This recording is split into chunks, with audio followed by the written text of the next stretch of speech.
Bom dia a todos.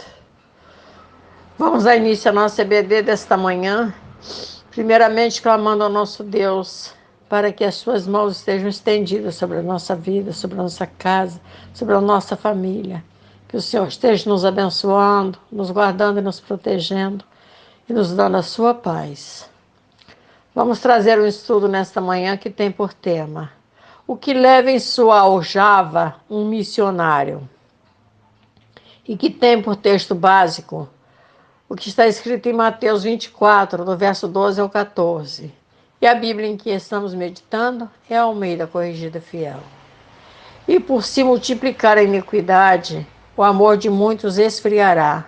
Mas aquele que perseverar até o fim, esse será salvo. E este evangelho do reino será pregado em todo o mundo, em testemunho a todas as nações, e então virá o fim. Primeiramente, vamos ver em que consiste a obra missionária e sua importância, pois o trabalho missionário tem por objetivo o de levar a palavra do Senhor a todos, para que vidas que caminham e que morrem sem conhecer a palavra de Jesus possam entender a mensagem de salvação através da morte e da ressurreição de Cristo. O missionário vai pregando a palavra que Pedro reconheceu como sendo a que nos leva para a vida eterna. Senhor, para quem iremos nós? Tu tens as palavras de vida eterna. João 6, verso 68. É essa palavra que queremos levar a todos. O missionário tem que ter sempre em mente que sua missão será fazer com que o ser humano sem Deus venha compreender a diferença que há entre um cristão e um não cristão. O que é estar vivo para o mundo e morto para Deus, ou seja, morto no mundo espiritual. Fazer com que a pessoa entenda quem não tendo Jesus como seu Salvador e Senhor vai estar decaído diante de Deus, e isso é estar desviado do caminho que salva e leva à vida eterna. O missionário leva a palavra que faz com que pessoas venham a entender que negar a palavra de Deus é o mesmo que dar um passo em falso, que faz com que uma pessoa segura de si mesma no mundo físico, por mais segura que seja, irá sofrer uma terrível queda no mundo espiritual.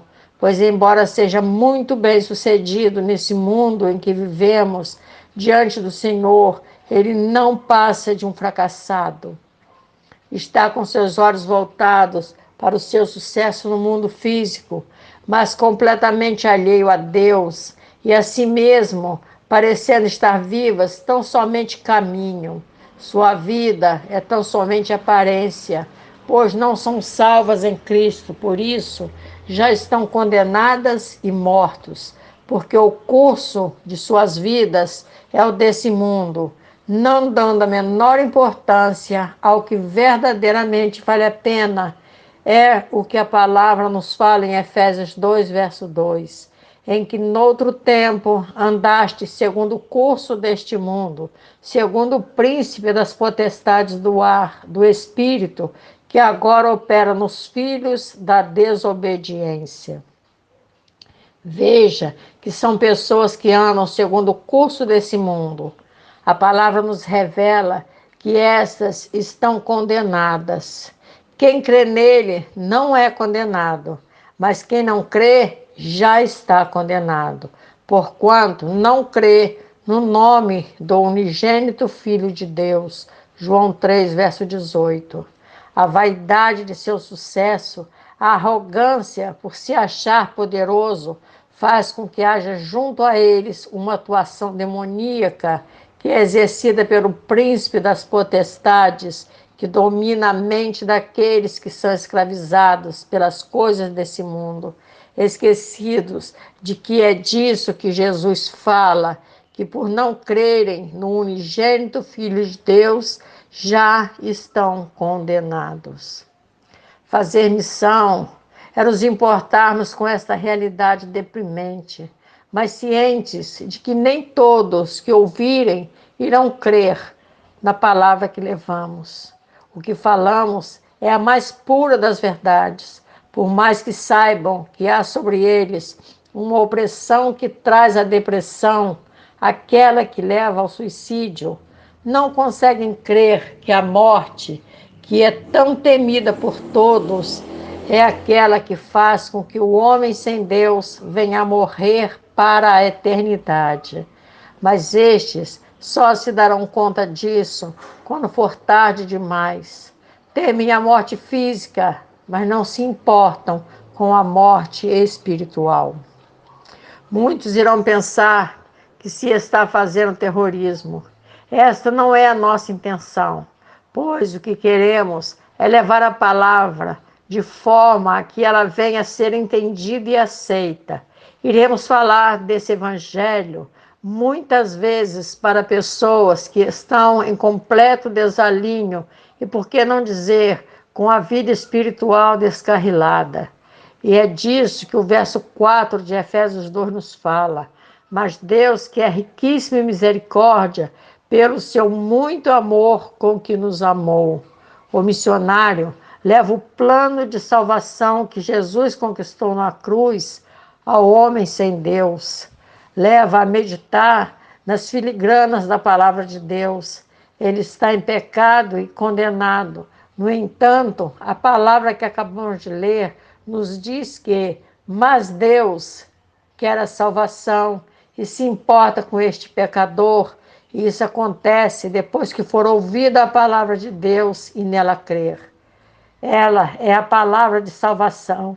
É disso que nos fala Efésios 2, verso 13. Mas agora em Cristo Jesus, vós que antes estáveis longe, já pelo sangue de Cristo chegastes perto. Mas se agora creres, será salvo, passará da morte para a vida. Temos que levar o pecador a entender que somente o amor e a misericórdia de Deus pode nos salvar da morte eterna. Isso porque só este tão grande amor tem o poder de triunfar sobre o espírito maligno que procura levar o homem à tristeza, à opressão e à depressão. Enquanto aqui estivermos, estamos afastados de Deus. É o que será responsável pela morte que não tem fim. E só o Espírito Santo é que pode fazer com que haja compreensão de algo tão importante para a vida espiritual, com renúncia do pecado, pois o pecado é que leva à morte, mas o nascer em Cristo nos leva à salvação. A palavra do Senhor tem que ser compreendida, pois só assim é que o pecador descrente irá entender que salvação é muito mais que um simples perdão, embora as duas estejam interligadas, pois tem que haver arrependimento por parte do pecador para que receba perdão. Primeiro vem o arrependimento, depois o perdão de Jesus, e depois é que vem a salvação, que faz com que sejamos libertos da escravidão do pecado e que nos é imposta pelo espírito imundo de Lúcifer. O perdão nos livra da culpa que o pecado traz, mas a salvação se traduz pela completa libertação, pois o perdão de Jesus traz a salvação, que é a única capaz de nos livrar da morte, que será imposta aos pecadores, condenados para toda a eternidade. O pecador terá que ser limpo da sujeira desse mundo, e isso só é possível se forem lavados pelo sangue do Cordeiro que tira o pecado do mundo. Os salvos branquearam neste sangue as suas vestes. O missionário tem a função de fazer com que o pecador entenda que a verdadeira riqueza está em Cristo, pois essa é a riqueza suprema e é a única capaz de ir além desse mundo em que vivemos, pois ao termos um encontro com a verdade que liberta, encontraremos a riqueza do reino de Deus, que se traduz pela suprema riqueza, que é a graça de Deus, Vejamos o que nos fala a palavra em Efésios 2, verso 7, para mostrar nos séculos vindouros as abundantes riquezas da sua graça, pela sua benignidade para conosco em Cristo Jesus. Veja que a palavra nos fala em séculos vindouros, ou seja, vida eterna. Os versos de Efésios 2, do 19 ao 22, nos revelam de quem somos nós, os salvos, pois fomos edificados sobre os fundamentos dos apóstolos e dos profetas do Senhor, em que Jesus é a principal pedra. Essa edificação foi muito bem ajustada para crescer como sendo o templo santo do Senhor, que em nós faz morada de seu Santo Espírito. Vejamos se não é isso que nos fala a palavra. Assim que já não sois estrangeiros nem forasteiros, mas concidadãos dos santos e da família de Deus, edificados sobre o fundamento dos apóstolos e dos profetas, de que Jesus Cristo é a principal pedra da esquina, no qual todo edifício bem ajustado cresce para templo santo do Senhor, no qual também vós, juntamente, sois edificados para a morada do Deus em Espírito. Os que crerem na palavra de salvação não mais serão estrangeiros ou forasteiros no reino de Deus, mas concidadãos do reino de Cristo. Vemos que Paulo procurou, como ninguém, fazer o trabalho missionário, mas buscou principalmente fazer com que seus sucessores, futuros missionários, pudessem entender que não basta querer, tem que saber. Essa conclusão podemos chegar ao lermos suas cartas, que, se entendidas, poderão ser consideradas como uma cartilha que ensina de como devemos cumprir o ID de Jesus. Ele sabia como ninguém o antes e o depois de se aceitar Jesus, pois ele, como ninguém, viveu as duas eras, o antes, quando era arrogante, perseguidor, amigo do pecado, e o depois de Cristo, quando entendeu o que era humildade, respeito pelo próximo e pôde ainda comparar em que se resumia a riqueza desse mundo e em que se resume a riqueza da graça de Deus. O missionário terá a missão de fazer com que o pecador entenda o que é ressurreição, pois é aí que reside a supremacia do poder de Deus, que ressuscitou Jesus, que havia morrido fazia 3 dias. E se o não cristão ouvir essa palavra e nela não crer, não terá salvação. Mas se nela crer, também acreditará no Deus que pode todas as coisas, inclusive nos ressuscitar para uma vida eterna junto dele. Mesmo que o mundo nos julgue mortos, que nos sepulte e planteie a nossa morte, o cristão irá crer que a nossa ausência no mundo físico se traduzirá em presença eterna junto de Jesus, porque quem assim crer irá confessar que Jesus é o Filho de Deus, que morreu para nossa salvação e perdão de nossos pecados, e que ressuscitou e está sentado à direita do Pai, intercedendo por nós. Se assim crer e confessar diante de Deus e dos homens, terá entendido o plano de salvação advindo com a morte e ressurreição de Cristo e passará a ser um cristão. Se o missionário conseguir fazer com que isso ocorra, que seja entendido, aquele que recebeu Jesus passou da condição que já vimos nos versos 19 a 22, de estrangeiros e forasteiros a concidadãos dos santos, passando a ser morada do Espírito Santo do Senhor.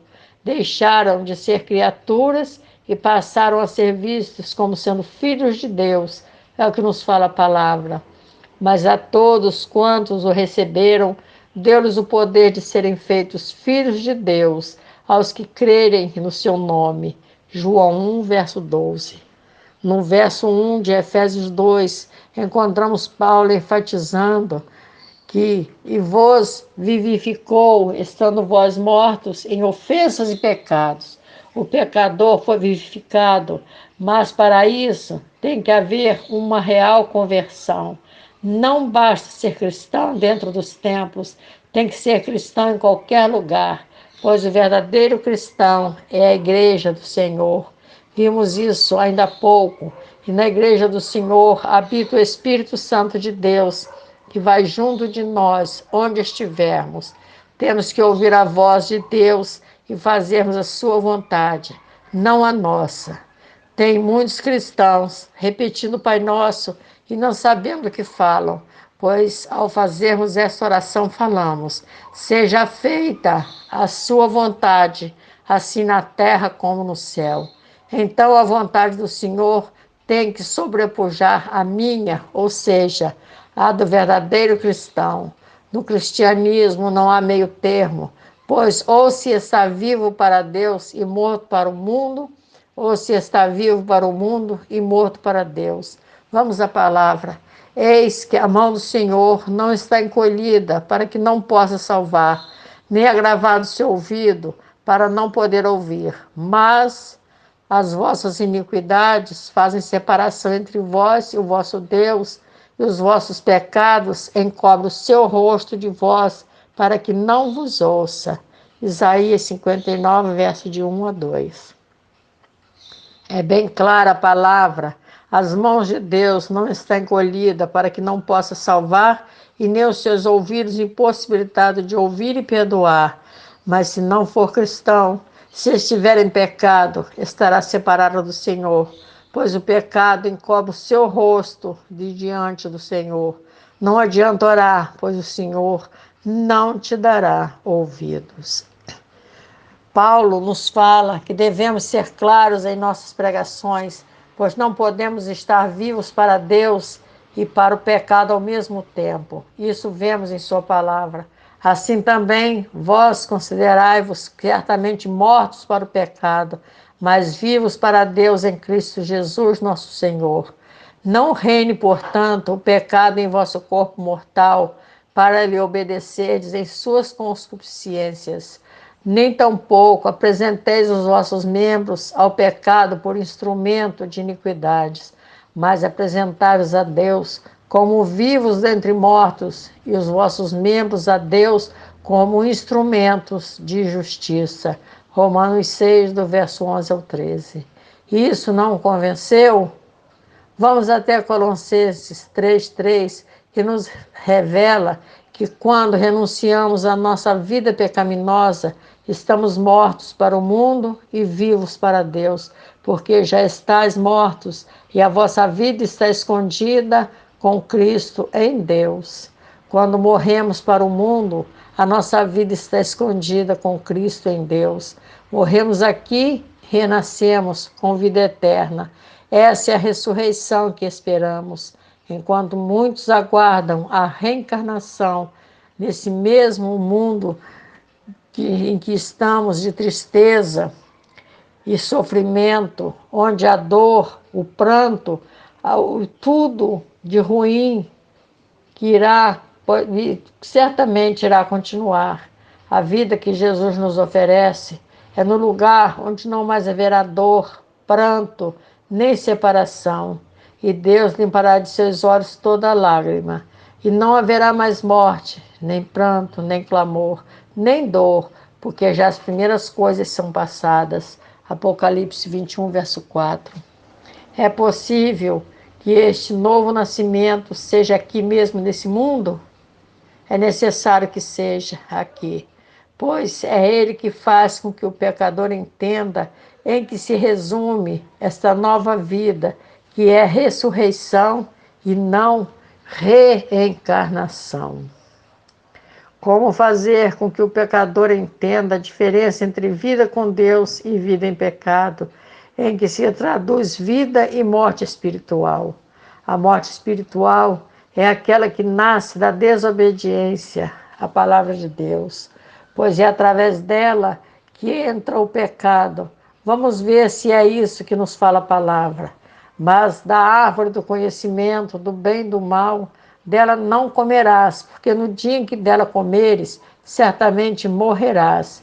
Gênesis 2, verso 17. Vemos que a palavra do Senhor foi categórica ao dizer: dela não comerás. No dia em que dela comeres, certamente morrerás. O pecado se deu porque dela comeu ou por ter desobedecido. Certamente que pela desobediência, pois ao desobedecermos a palavra do Senhor, estamos cometendo a mesma ofensa que foi cometida por Adão. É por isso que temos que conhecer e levar a palavra de Deus a todos, para que, a conhecendo, não venham a cometer o pecado que foi cometido no Éden, ou seja, a desobediência, que é uma ofensa e afronta a Deus. E é isso que nos leva ao pecado e à morte. Vamos ver o que Jesus nos fala sobre quem não dá ouvidos à palavra do Senhor. Quem crê nele não é condenado, mas quem não crê já está condenado, porque não crê no unigênito Filho de Deus. João 3, verso 18. Vemos que Jesus já julgou o que crê e aquele que não crê. Este julgamento foi feito enquanto se está habitando o mundo físico. E quando ele deixarmos, levaremos junto de nós este julgamento para o mundo espiritual. Esta é a única coisa que iremos levar, pois tudo o mais irá permanecer nesse mundo, inclusive o corpo, pois este ficará sepultado em algum lugar, mesmo que cremado, assim será. Irá para o mundo espiritual nosso espírito, e com ele o julgamento feito por Jesus. E de acordo com este julgamento é que teremos vida abundante ou morte eterna. A despeito de todos os pedidos e preces que forem feitos, em nada irá mudar este julgamento, pois se condenado, nada será capaz de mudar essa sentença, pois proferida por aquele que é o único capaz de absolver ou condenar. Levamos a palavra de vida para aqueles que estão mortos. Estando nós ainda mortos em nossas ofensas, nos vivificou juntamente com Cristo. Pela graça sois salvos. Efésios 2, verso 5. O que nos salva é a graça do Senhor. Ele foi cravado na cruz e nós só temos que ter um encontro verdadeiro com Ele, como vemos em 1 João 1, verso 7.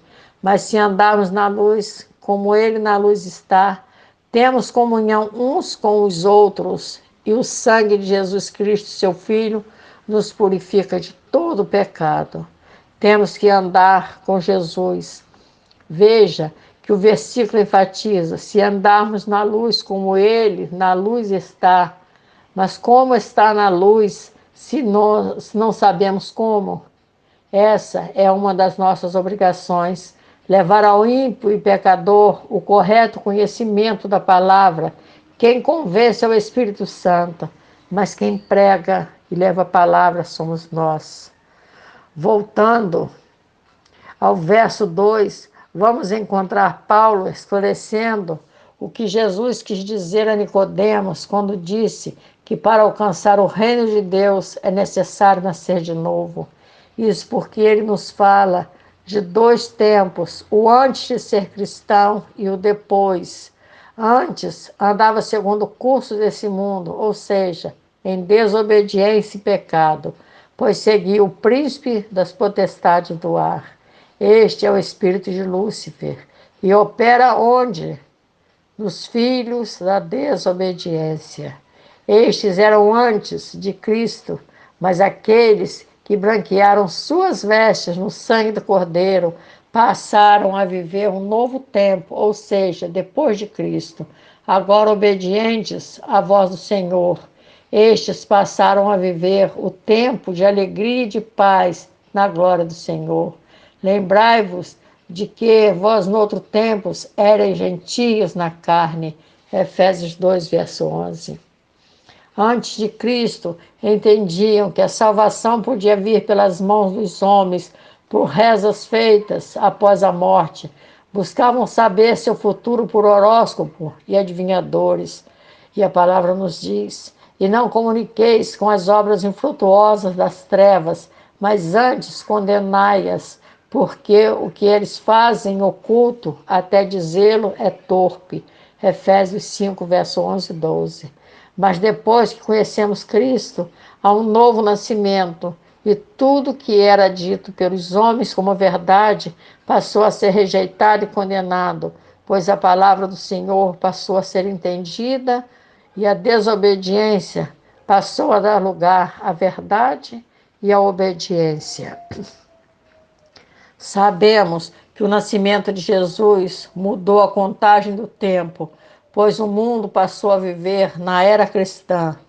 Então, quer sejam ímpios, pecadores ou ateus, todos vivem na era cristã, como o Senhor disse, que tudo fez para todos, inclusive a era cristã. Mas para nós, os salvos em Cristo Jesus, temos uma outra contagem, que não é para todos, pois esta é só para os salvos, que é depois da morte de Cristo e da nossa morte.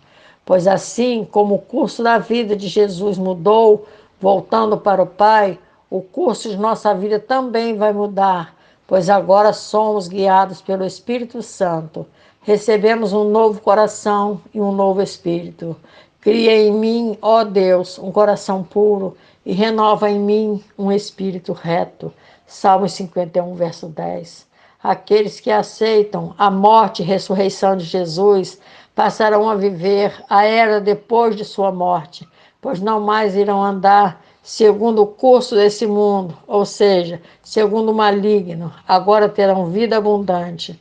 Não mais receberão a morte do condenado, mas terão vida abundante. São iluminados pelo Espírito Santo.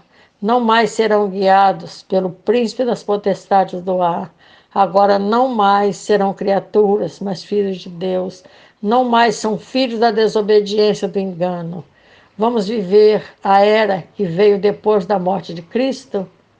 Que assim seja. Que Deus abençoe a todos. Que todos tenham um bom dia. Amém, Senhor.